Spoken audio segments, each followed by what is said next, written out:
Getting diagnosed with ADHD in my 50s wasn't expected, especially seeing people acting like it's some type of trend, attaching it to themselves like it's a fashion label. For me, it's realizing why I kept failing over and over in life, why I lived my entire life in shame and hopelessness. 50 plus years of barely holding myself together, but trying to hide it from everyone.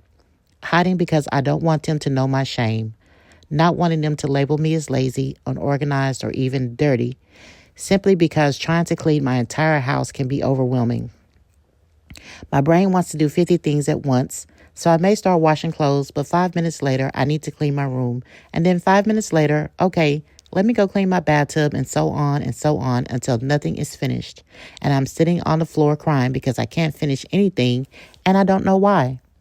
And it's been like that with everything, even school. I will start the lesson, answer one or two questions, then skip to the end. For the life of me, I can't follow a list in order. I struggle with just about everything. My mom was my cover. She knew that something was wrong but didn't know what. She would just keep me on task. If she was with me, I could get the house clean because she would bring me back to task. You need to finish your laundry, Cindy. You need to go back in your room and make your bed. And she would repeat it as many times as necessary. But I couldn't have my mom with me at school to help me to stay on task. I would be doing great in school, even made the National Honor of Leadership and Success. The National Honor Society of Leadership and Success. But as with most things, I couldn't finish.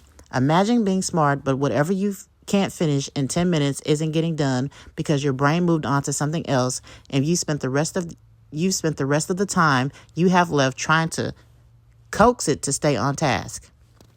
My ADHD diagnosis helped me to understand myself, and now I have tools to help me to get through things, but I still feel like a failure. I wasted so much of my life. I should be living a different type of life. I feel robbed, but at least now I know I can try to forgive myself. I know I can't reclaim 50 years, but I reclaim me and what's left and I take the mask off. I finally can take the mask off. It's a relief to no longer live in fear of people finding you out or someone you know who knows your struggle threatening to call people and tell them about it. Yes, that happened to me. It caused me so much pain. I'm only able to give you a small glimpse into my life with ADHD. It's so much deeper, darker, and painful, and I will be able to tell my story in my book, Bandages for the Heart. My book has been in the works for over 20 years, but because of my ADHD brain, I couldn't finish it. But now that I have a bit of structure and know how to work with my brain instead of fighting with it, I can get things done. Bandages of the Heart will focus on tragedy, triumph, domestic violence, molestation, the trauma, and the bittersweetness of redemption. It will also cover a great deal about my struggles with ADHD.